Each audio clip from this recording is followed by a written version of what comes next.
Hello, welcome back to my channel. My name is Adrienne and today I'm going to be doing a reading vlog. Now, I have to rewind time because yesterday I started the reading vlog and I didn't talk all day. So, rewind. First off, I did decorate for Christmas.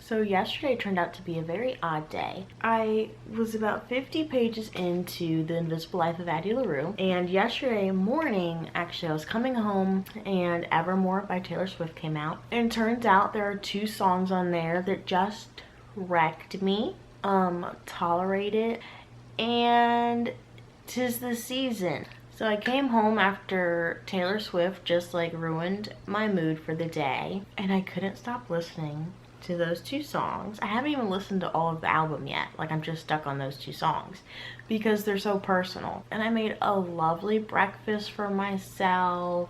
Just had a nice relaxing morning. Started reading Addie Larue, and then I just got sucked in. Normally that would mean I could read a whole book in a day, but this book is very slow going, but I love it so much. So The Invisible Life of Addie Larue by V.E. Schwab follows Addie Larue, who was born in 1700 France, and she is betrothed to a man in her village when she is 23, and she doesn't want to marry, but she doesn't have a choice in the matter. The night of her wedding, she runs off and makes a deal with the god to get out of the wedding and the marriage and have freedom in her life, but he twists it into she will live forever, but no one will remember her.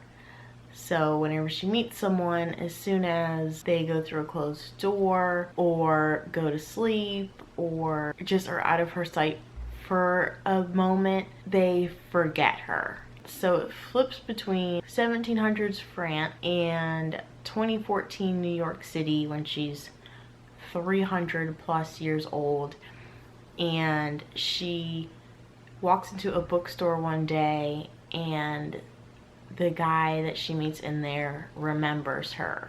It's a very slow, quiet book, but I'm so invested emotionally. It's so sad. Like, it's heartbreaking, especially the France timeline where she's discovering all the limits of the curse that she's under, and just going through all these experiences of people forgetting her. She doesn't have anything really because this keeps her from being able to do anything, but also women in the 1700s, you really weren't allowed to be by yourself and wander around on your own. So there's also a lot of conflict caused by that. So it's her going through the horrible situation that she's in and her relationship with the god who cursed her because he wants to collect her soul. And so if she ever just feels like giving up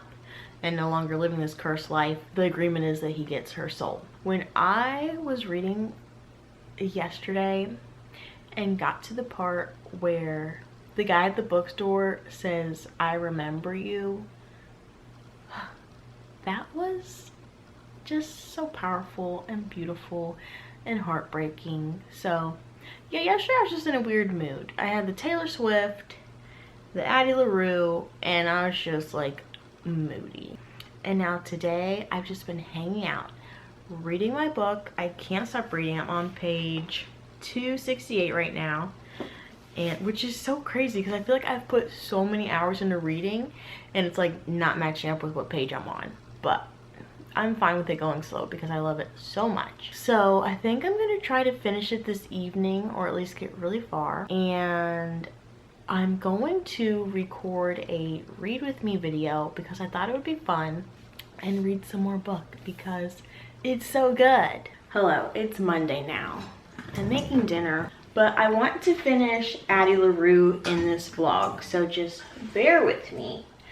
I am on page 320 approximately, and it's really good. It's heartbreaking, honestly. Just the discussion of like feeling abandoned or being forgotten or not leaving your mark on the world, like it's so painful.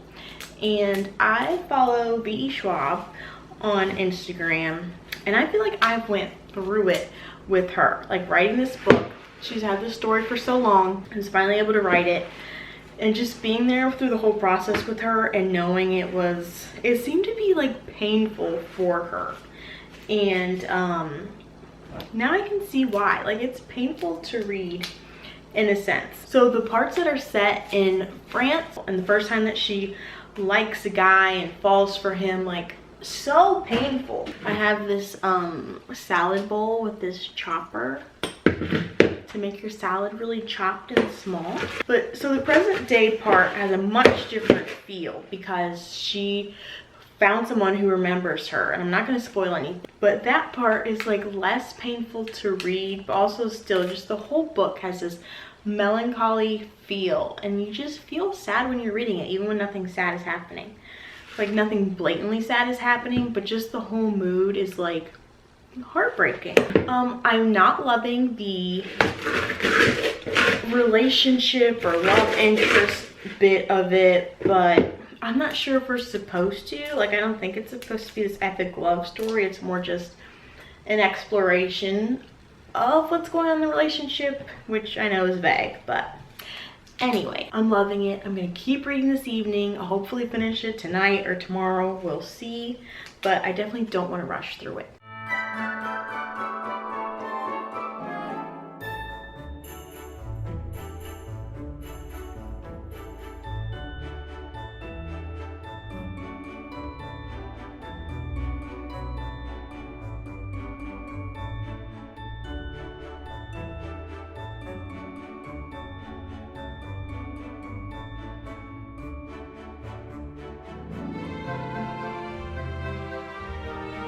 In case you thought, wow, that's healthy, I'm eating it with mac and cheese, so. Okay, I'm on page 366 right now, and really enjoying the other love story that we're kind of seeing right now. No spoilers, but I'm intrigued, but also I'm terrified for how this book's gonna end. There's 440 pages. I think I have like 75 pages left.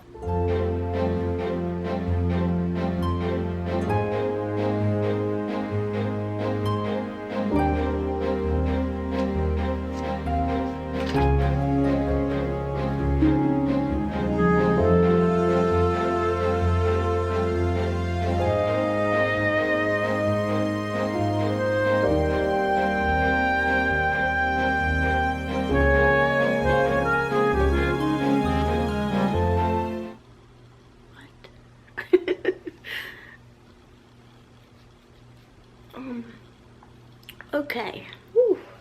Okay, I don't even want you to look at me because I've been crying a lot, but I'll wrap this up on another day. Okay? My God. Beautiful.